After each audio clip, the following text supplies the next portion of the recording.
Nós estamos numa época que evoca muito mais do que os presentes que rolam pela tradição, evoca um momento que o mundo recebeu uma luz.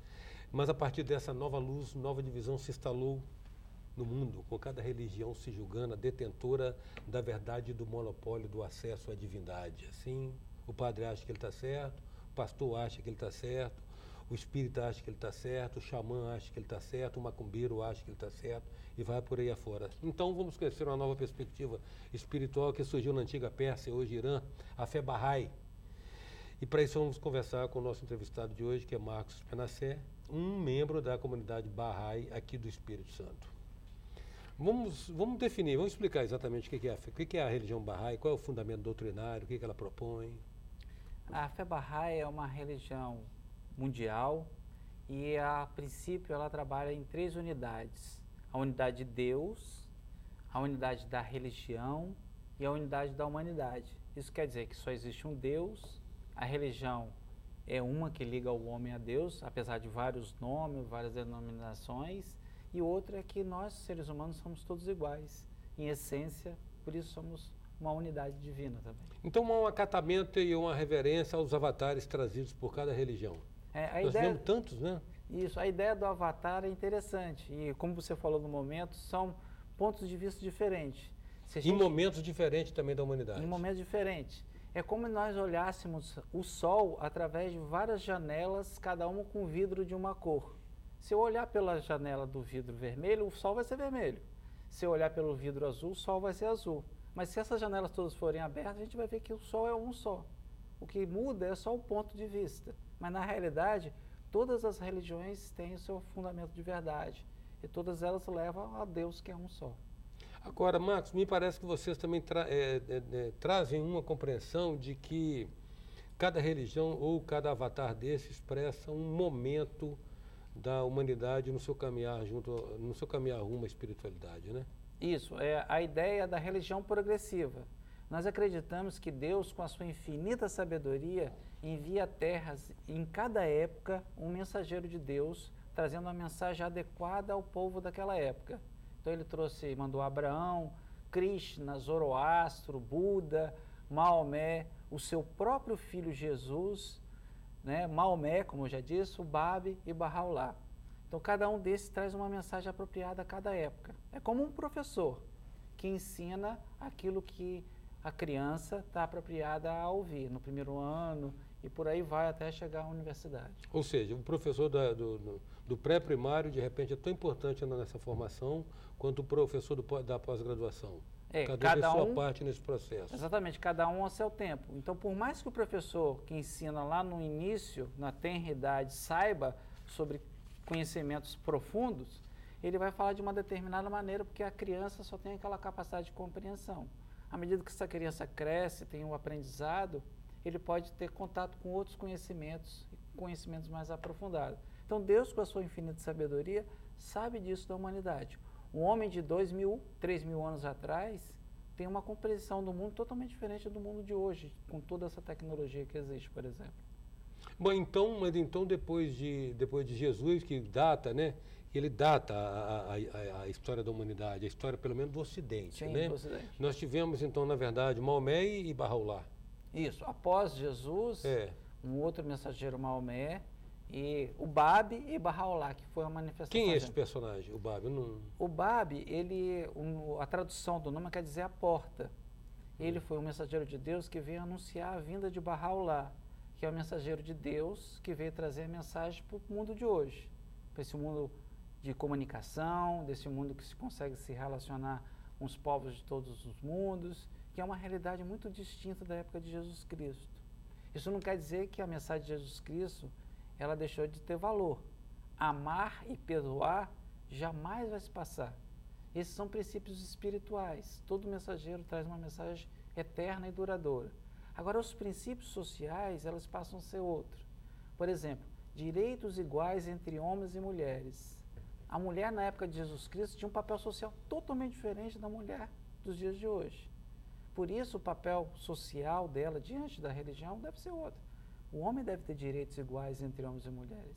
Naquela época não podia, era uma outra realidade. O homem precisava ter uma relação de caça ou de defender a família, e a mulher tinha um outro papel. Esses tempos mudaram, os princípios sociais mudam também, da mesma maneira. Quando Jesus fala dar a César o que é de César, Deus o que é de Deus, também ele estabeleceu uma clara separação entre o compromisso social, né, o compromisso social e o compromisso espiritual, né? E nesse ponto ele começou a realmente separar e mostrar que a materialidade, apesar dela existir, e ele reconhece a materialidade, ele coloca também um lado espiritual que ele é importante, que nós devemos prezar e trabalhar para que ele se evolua dentro de nós. Então o Babi estaria para Bahá'u'lláh como João Batista está para Jesus, de uma certa maneira. Mais ou menos isso. A diferença é que João Batista ele não revelou uma nova escritura, como Jesus fez o Evangelho. E o Babi fez um outro livro. Todo mensageiro de Deus, além dos seus ensinamentos, ele deixa uma nova literatura.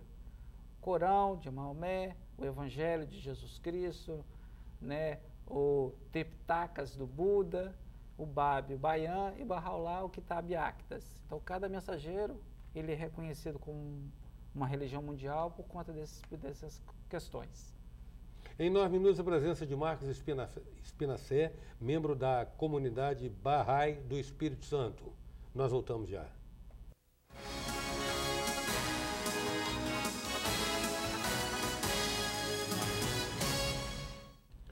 Voltamos com 9 minutos, que traz hoje Marcos Espinacé, membro da comunidade Bahá'í do Espírito Santo. Marcos, você mencionou os avatares, Abraão, Krishna, Zoroastro, Buda, Moisés, Jesus, Maomé. Isso. E Bahá'u'lláh, Babi e Bahá'u'lláh. Algum deles trouxeram mensagens bem específicas para os contextos de cada época, né?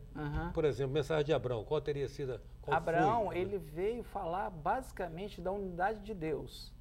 Porque naquela época existiam muitos deuses, uma visão muito complexa sobre isso.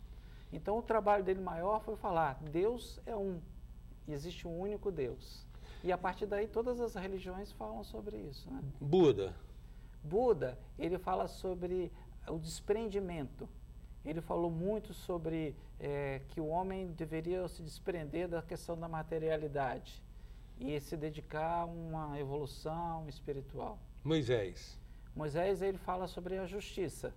Ele diz que o homem não poderia ser injusto, e sim prezar para que as coisas fossem de acordo com o que cada um merecia. Jesus Cristo. Amor e perdão. Ele revoga, inclusive, de uma certa maneira, a lei de Moisés, né? No aspecto social, mas de forma nenhuma ele fala que deve ser injusto.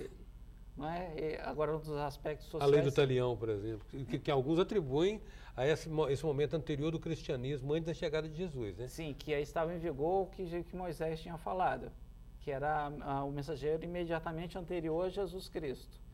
E a lei de talião, ele parece um absurdo, mas era uma questão de colocar justiça para o povo daquela época. Contexto daquela época. Porque se eu matasse um membro da sua família, a sua família vinha destruir a minha.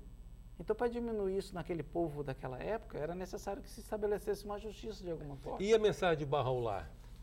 Como eu disse anteriormente, Bahá'u'lláh veio trazer a unidade da humanidade. Ou seja, porque Abraão trouxe a unidade de Deus. De Deus. Então Bahá'u'lláh vem trazer a humanidade a uma só. Isso. Porque, na essência, nós todos somos criaturas de Deus, somos criados por Deus. Então, nós não temos diferença, apesar de coisas superficiais como a cor da nossa pele, o país que a gente nasceu, o nosso gênero, que faz com que a gente seja diferente um do outro, mas é uma superficial isso. Na essência, todos nós somos filhos de Deus. Agora, a doutrina, o conceito ou o aspecto metafísico da religião, da fé Bahá'í, a questão do religar, porque o conceito da religião do religar nos religa, né, nos religa significa que estivemos ligados em algum momento, né, com a divindade, com Deus, como é o nome que se usa para esse poder superior, né? O que acontece depois da morte na compreensão Bahá'í? Olha, nós acreditamos que esta vida aqui na Terra é comparada a uma criança na barriga da mãe. Na barriga da mãe a criança desenvolve perna, braços, olhos e não precisa de nada disso lá. Ele está sendo preparado para uma nova vida. E a barriga da mãe é muito menor do que esse mundo que está aqui. E para que a gente vai precisar de perna, braço, essa coisa toda. Essa vida que nós estamos vivendo aqui, nós vamos desenvolver as nossas virtudes. Honestidade, dignidade, veracidade, caridade e muitas outras.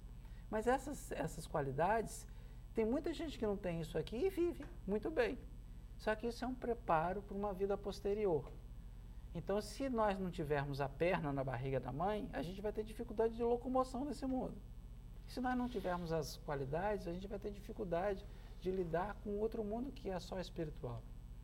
Vale, então, Marcos, a metáfora de que aqui é a escola e lá é a casa? Vale. Vale, porque na realidade nós somos espíritos que possuímos um corpo. E não numa ao contrário. experiência corporal, E não ao contrário, porque normalmente se fala ao contrário, mas nós somos seres espirituais. Vivendo experiência material. Isso.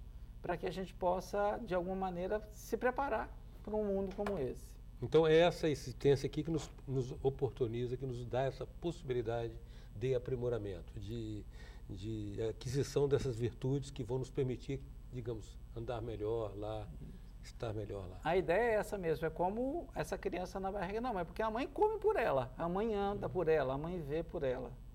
A princípio ele não precisava de nada disso, mas se ele não tivesse nesse ambiente propício para gerar a perna ou braço, ele vai ter dificuldade depois, ele não vai ter nenhuma outra oportunidade de gerar isso de novo, não é? Mas ele vai viver. E talvez vai ser muito feliz mesmo com a condição que ele nascer. Como é que é a estrutura? Agora vamos largando o aspecto da transcendência da religião e considerando o aspecto da materialidade e da estrutura orgânica da religião. Como é que ela se estrutura? Vocês têm uma hierarquia? Como é que funciona a instituição, enquanto instituição? A princípio, na Fé Bahá'í não existe uma liderança individual. Ela é coletiva. Existe uma ordem administrativa que cuida dos assuntos locais, nacionais e mundiais, que são formados por 9 membros, que são Bahá'ís, maiores de 21 anos, e eles são eleitos a cada ano. E essa eleição é sem campanha política. O voto é secreto e todos são candidatos e eleitores ao mesmo tempo. E as pessoas que são escolhidas durante um ano, eles se reúnem, e só no momento da reunião que eles têm a condição de tomar as decisões e deliberarem. Fora disso, elas são as pessoas comuns, um dentista, um médico, um professor, um apresentador de televisão, seja o que for. E eles não têm poder individual. Já vai uma pessoa que é o líder. Isso aí não existe a liderança individual, ela é coletiva. Já previne a tentação do poder, né? De uma certa maneira. Porque isso é uma situação que é muito comum. Comum, onde é que tem homem, tem a possibilidade, né, dessa como diria, dessa sedução, né? Uhum. Dessa vulnerabilidade. E na realidade, essa instituição, ela não tem o poder, ela tem a autoridade. O poder, na realidade, são os membros da comunidade. Eles que podem ou não fazer alguma coisa. Agradeço muito, Marcos, a sua presença aqui para essa mensagem. Foi um grande prazer. Se vocês quiserem, alguém quiser mais informação, é só entrar em contato com o site, né, que é www.bahai.org.br. E lá vão ter mais informações. Grato novamente, Marcos. Obrigado. Em 9 minutos, a presença de Marcos Espinacé, o membro da comunidade Bahá'í do Espírito Santo. Até já. Sou passageiro do tempo, tentando entender